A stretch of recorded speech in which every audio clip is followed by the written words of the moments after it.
एक बार मेरा बिजनेस बड़ा हो गया ना, एक बार मेरा बिजनेस सेट हो गया ना, तो फिर कोई टेंशन नहीं है।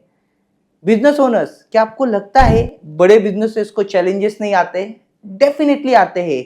तो चलिए, आज मैं आपको पार्ले जी के एग्जाम्पल के साथ में ये समझाता हूँ कि इन चैलेंजेस को इस कंपनी ने कैसे हैंडल किया। मैं इस कंपनी के 3 अलग अलग किस्से आपको बताऊंगा, जिससे आपको ये पता चलेगा कि कैसे इस बड़े ब्रांड ने अपने प्रॉब्लम्स को हैंडल करते हुए अपने बिजनेस को ग्रो किया। तो फ्रेंड्स, मैं चाहता हूं आप इस एग्जाम्पल को ध्यान से सुनिए, समझिए और इस जैसा कुछ अपने बिजनेस में भी इंप्लीमेंट कीजिए और अपने बिजनेस को ग्रो कीजिए।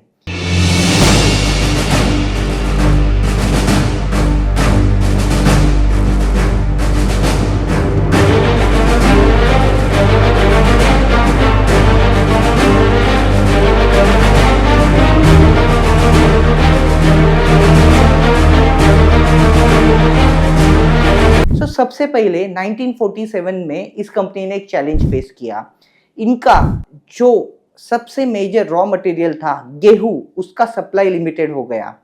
पूरे देश में गेहूं का सप्लाई लिमिटेड था, इसलिए इस कंपनी को भी सप्लाई बहुत कम मिल रहा था इनके बिस्किट्स बनाने के लिए। ऐसे सिचुएशन में इस कंपनी को अपने प्रोडक्शन को कट डाउन करना पड़ा, पर इस कट डाउन किए हुए प्रोडक्शन की वजह से कंपनी लॉसेस में जाना शुरू हो गई, क्योंकि एम्प्लॉयज की सैलरी प्रोसेस करनी थी, बाकी कॉस्ट भी अपनी जगह पे वैसे ही मेंटेन थी, बस रॉ मटेरियल का सप्लाई नहीं हो रहा था। फिर इनके मैनेजमेंट ने एक बड़ा ही आउटस्टैंडिंग डिसीजन लिया। इन्होंने डिसाइड किया कि ये अपने बिस्किट्स बार्ली से बनाएंगे, क्योंकि तब बार्ली अवेलेबल थी। इन्होंने इस डिसीजन को एडवर्टाइजिंग मीडिया के थ्रू अपने कस्टमर्स तक भी पहुंचाया कि जब तक देश में गेहूं का सप्लाई ठीक नहीं हो जाता, उन्होंने अपने कस्टमर्स को रिक्वेस्ट की कि वो बार्ली से बने हुए बिस्किट्स खाए, और इसको काफ़ी पॉजिटिवली रिसीव किया गया इनके कस्टमर्स के तरफ से भी। इस कंपनी ने इस सिचुएशन को इस तरीके से हैंडल किया कि इनके ब्रांड नेम को उसने 4 चांद लगा दिए। फिर फ्रेंड्स, सेकेंड टाइम इनके साथ में एक अलग सिचुएशन हुआ। इनके बिस्किट्स का डिमांड बहुत ज़्यादा बढ़ गया, इतना बढ़ गया कि इनकी फैक्ट्री फुल कैपेसिटी पे काम कर रही थी, फिर भी सप्लाई चेन में बिस्किट्स बराबर से नहीं जा रहे थे। प्रोडक्शन करके भेजने के लिए बहुत ज़्यादा मुश्किल आ रहा था, जिन एरियाज से डिमांड आ रहा था उन एरियाज में बिस्किट्स नहीं पहुंच रहे थे। उन्होंने बहुत कोशिश की, बैंक से लोन लिए, इन्होंने प्रोडक्शन बढ़ाया, इन्होंने नई मशीन ली, सब कुछ किया, पर सप्लाई चेन ठीक से मैनेज नहीं हो रहा था। तब इनके मैनेजमेंट ने एक बहुत ही आउटस्टैंडिंग डिसीजन लिया, जो शायद ही कोई बड़ी कंपनी लेती है। इन्होंने अपने प्रोडक्शन प्रोसेस को लोकल बेकरीज को आउटसोर्स किया। जस्ट इमेजिन, इन्होंने अपने बिस्किट की रेसिपी लोकल बेकरीज को दी और उनको बोला कि वो इनके बिहाफ पे बिस्किट्स बनाए और मार्केट में सप्लाई करें। फ्रेंड्स, ये डिसीजन बिल्कुल इजी नहीं था, पर इनके करेजियस लीडरशिप टीम ने, इनके मैनेजमेंट ने ये डिसाइड किया कि कस्टमर्स का रिक्वायरमेंट फुलफिल करने के लिए उनको डिसेंट्रलाइज प्रोडक्शन करना बहुत ज़रूरी है, ताकि बिस्किट्स बने भी और कस्टमर्स तक पहुंचे भी। इनको ये सिचुएशन में भी ये नहीं सोचा इन्होंने कभी कि अपने कस्टमर से अपनी रेसिपी जो वो शेयर कर रहे हैं, आगे जाके उसका उनके मार्केट पे या उनके ब्रांड नेम पे क्या इम्पैक्ट आएगा। थर्डली, इनके साथ में एक और किस्सा हुआ।